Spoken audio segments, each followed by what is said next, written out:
Министерството за здравство ќе спроведе воредни контроли во аптеките од источниот регион.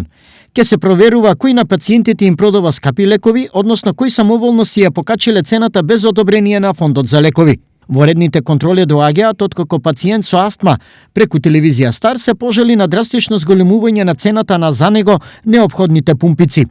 Форспиро е 280, додека спирива респимат е 612 денари. Е така, а 9 години ја употребувам тие халатори и немам шо причин да ме лажам. Во нашиот обид да обезбедиме информација на пациентот зошто цената на лекот е покачена, дојдовме до скандалозен подоток. Одлуката за тоа не ја донело Министерството, туку некои од аптеките. Ова е само еден од примерите за неконтролирано бркање во джебот на пациентите. Во колку аптеки и каде се случува ова, треба да утврдат контролите.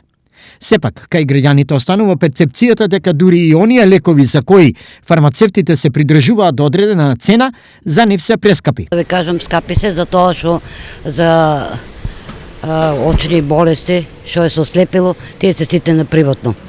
Од 700, од 500 па нагоре се движат цените, па да ви кажам дека е скапо.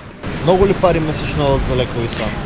Па за еден месец околу 2000 и нешто. 2500, 2600, зависи колку што ќе земам.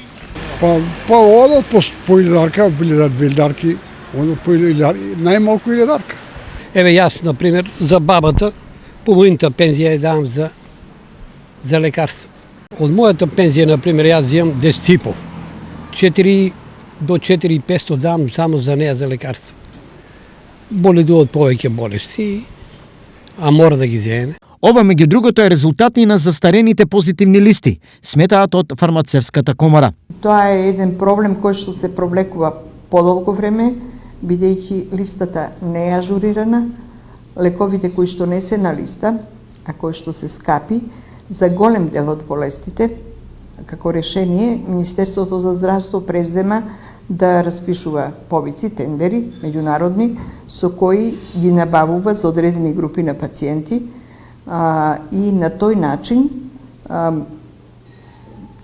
еден дел, да не речам поголем дел од граѓаните кои што имаат потреба, се снабдуваат преку здравствените установи, болниците најчесто.